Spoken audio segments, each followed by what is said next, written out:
Hello again. Welcome back to my channel. I'm so happy you are here today to join me. I hope that you are encouraged and inspired to try some of the things I share in today's video. Don't forget to like, share, and subscribe. So, if I had to go back and pinpoint when my interest for health and nutrition began, I would have to say in 10th grade health class. My motivation has always been the health aspect of eating right. It's never been centered around weight loss, although fitness is also an interest of mine. I really am passionate about the quality of food that we eat and the amount of nourishment I can provide for myself and for my family each day and in each meal. Because of this passion, I have tried many things through the years. We fell into the fat-free fads in high school, then the sugar-free fad in, I guess, my early 20s. We were even vegan for 2 years. But I feel like for the last 15 years, we've landed and stayed in simple, whole foods, no processed foods, making everything as much as possible from scratch and getting the best quality foods we can find. I've been milling my grain and baking my bread for about 15 years now. I make all of our bread products, tortillas, bagels, English muffins, regular loaf bread, pancakes, all of those things. And I do have a sourdough starter that I use in all of my bread products.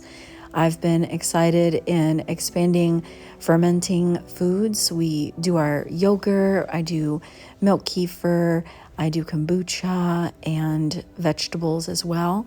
And I add things here and there and try new things all the time. Some things stick, some things don't.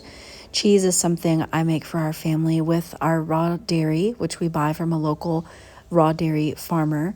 I don't make all of our cheese, but I do make our mozzarella, our ricotta, our yogurt cheese balls as well.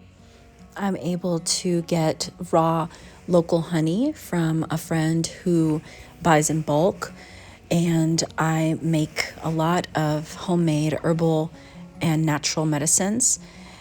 So all of these things have taken time through the years to add into our lives. We did not do all of these things at once, but I do think that you can start with baby steps, like a simple garden, or starting to make bread, or simply cutting out processed foods and just add to that as you go and as it feels natural and peaceful.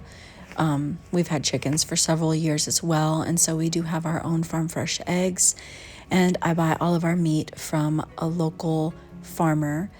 I order our real salt in bulk and a lot of my other dry goods from a company called Azure Standard.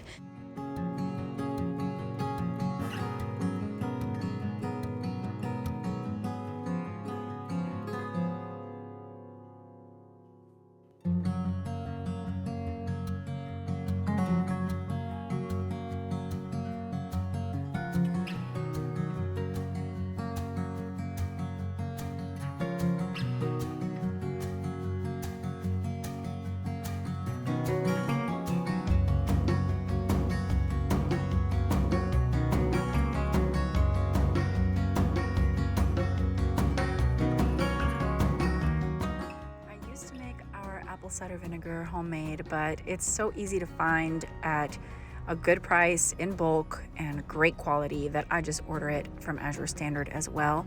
This is another great fermented food item. I use it in my homemade mayonnaise, in my fire cider, in apple cider lemonade, apple cider vinegar lemonade that we have most days, especially in the warmer months.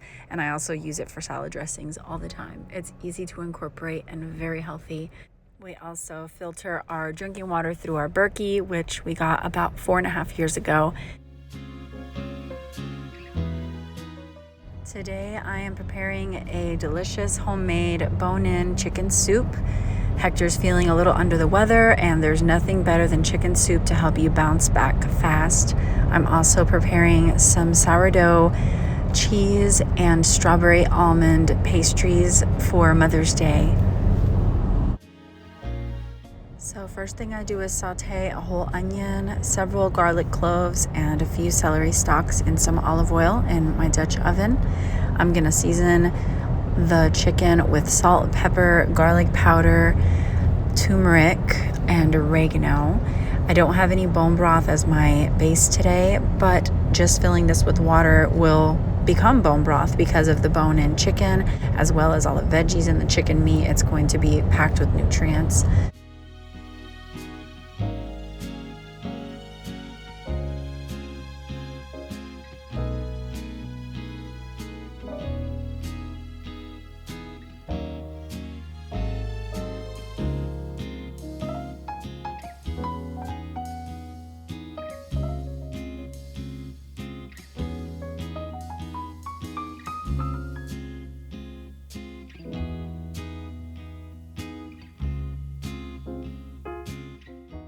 I am adding some carrots and some cabbage and some water. I'll let this boil until everything is completely cooked through, and later I'll add some potatoes and some wild rice.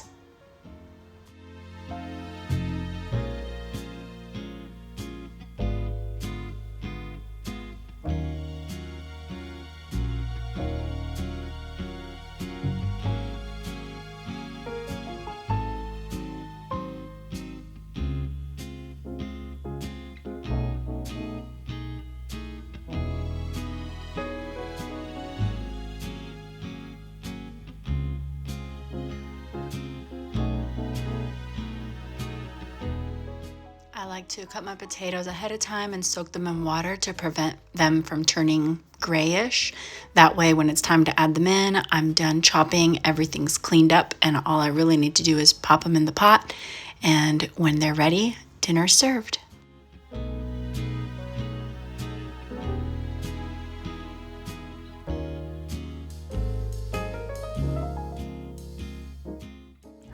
Some leftover sourdough brioche dough in my fridge, and I thought it would be so yummy to shape them into these flat pastry-like discs. And I made the cream cheese filling that would normally go on a Danish.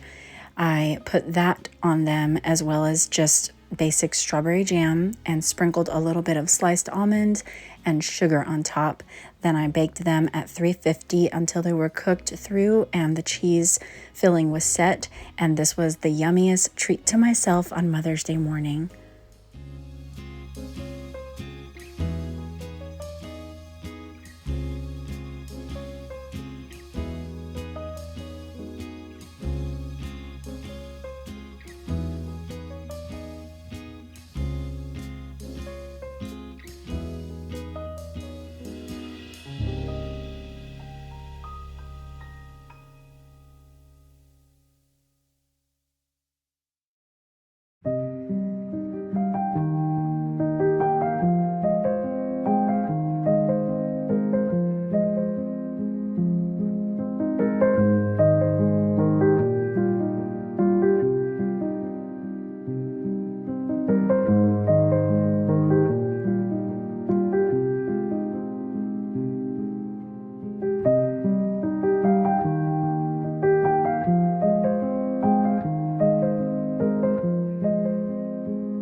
Wild rice is fully cooked and the potatoes are tender as well. I'm adding some fresh spinach to finish this soup off.